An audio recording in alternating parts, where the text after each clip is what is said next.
Hey, what's up? So a couple days ago, I made a video called Tesla Investment Opportunity of the Century, and I kind of made this video very quickly without a lot of homework. I just kind of put down all my thoughts on a slide deck and kind of gave you the presentation on why I think you should look into investing in Tesla.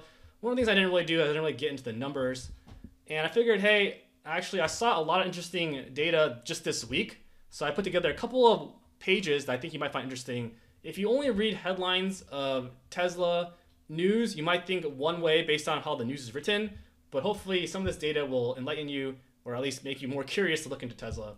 So the first thing I want to talk about is the this brand loyalty rate. Basically, this company called S&P Global Mobility that does a lot of data research. In 2022, they researched how many people that buy a car with a brand end up buying another car with that brand. And lo and behold, Tesla scored the highest with 67%. 67% of people who bought a car bought a Tesla ended up buying another Tesla. Okay, and then among mainstream, Ford was at 59.6%. So in 2022, that's last year, Tesla was already ranked number one. Just last week, it came out that in 2023, Tesla remains the leader with a loyalty rate of 68.4%, so it went up in 2023. While all models in Tesla lineup have high retention rates, the Model 3 stands out as the clear leader with more than 74% of its returning customers remaining loyal to the brand, mostly by requiring a Model Y. All right. So keep in mind, this is someone that bought a Tesla and the next car they're buying a Tesla. All right. They have the highest in the industry at 68.4%. And also keep in mind that Tesla only has 4 cars. They only have 4 models, 2 of which are very expensive. All right. So I know there's a lot of FUD about, hey, Tesla has bad build quality. Tesla sucks here, Tesla sucks there. I don't know what to tell you, but people that buy Teslas end up buying Teslas again. All right.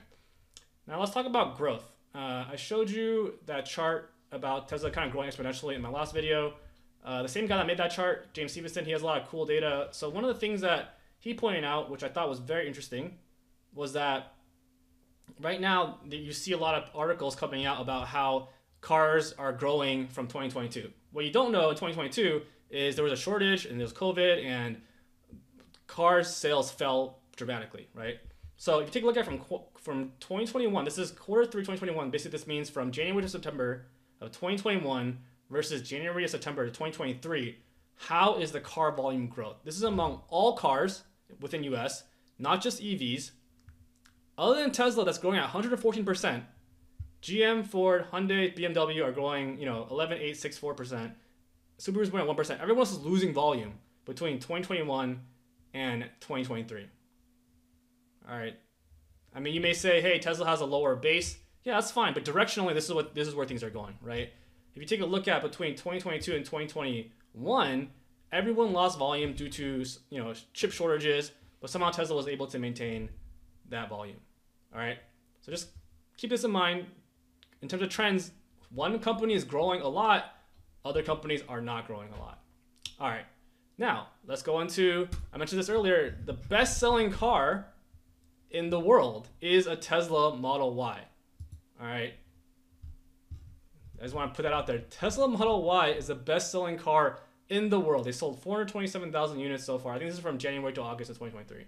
The next contender is Toyota Corolla. Keep in mind, Toyota Corolla is priced about half the price of Tesla Model Y.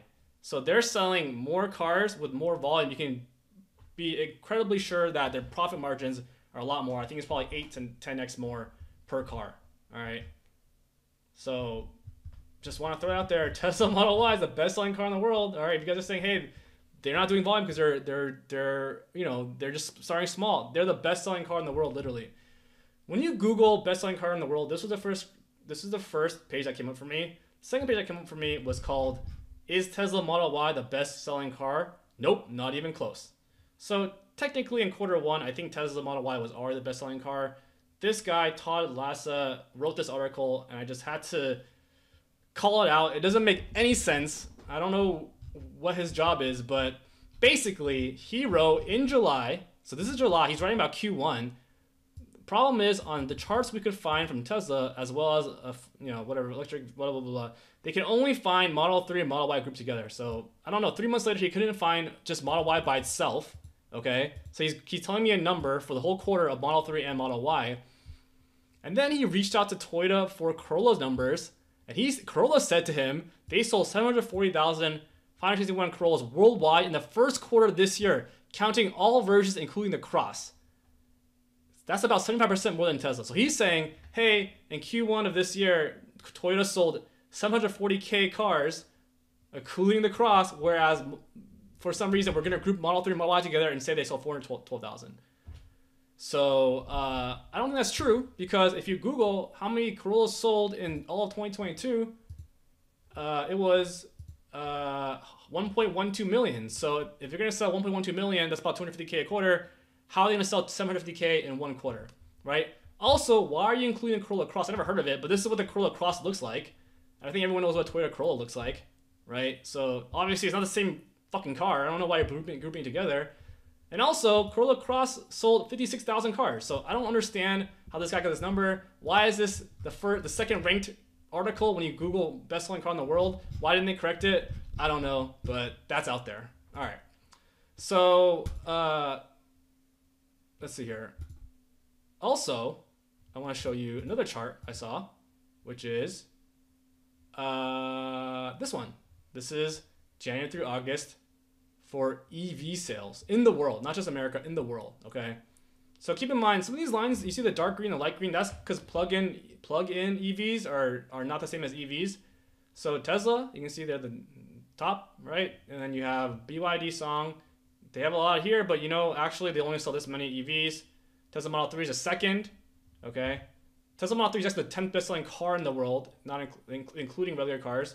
Then you got these, and keep in mind, these BYD cars, they're actually a lot smaller, and their profit margin is a lot worse. Okay, so the point of this chart I'm trying to make is these are all Chinese companies, other than maybe you got VW here, but just look at the scale: 700,000 cars, okay, between January and August, and let's guess how many cars GM sold, or how many cars Ford. Why don't you guess how many cars do you think GM sold in the same period of time? Let's say January through September, because that's what I can get. Just make a guess. All right, let me tell you. GM sold, let's see here. GM sold 20,000 EVs in Q3. 20,000 EVs in Q3. That's gonna be, let's just call it 60,000 EVs in the quarter, right? But actually, yeah, actually no, because Q2 was lower. So they had 20,000 here. They got like 18,000 here. Maybe they got 22,000 here. So they did about 60,000 EVs. All right, 60,000 EVs. Tesla did 772,000 in that same period of time. All right, so the volume is much different. And then you go to Ford. Ford is averaging 8,000 EVs per month. All right, are these numbers surprising to you? Because based on the headlines you read and how competition is coming, blah, blah, blah, blah, these numbers are pretty far off. Like, there's going to be a very difficult time for these two car manufacturers to scale up, right? Like I said before, what's most important for EV is going to be price and scale. And these guys are losing, keep in mind, they're losing $30,000 a car, Ford is. I don't know how much GM is losing per car, but I can guarantee you they're not making money per car. So how are they going to scale up while producing more cars that are losing money? I don't know. While they're dealing with a union that is asking for more money, or they're gonna strike. I don't know how they're going to transition to EVs. It doesn't seem like it's going to happen.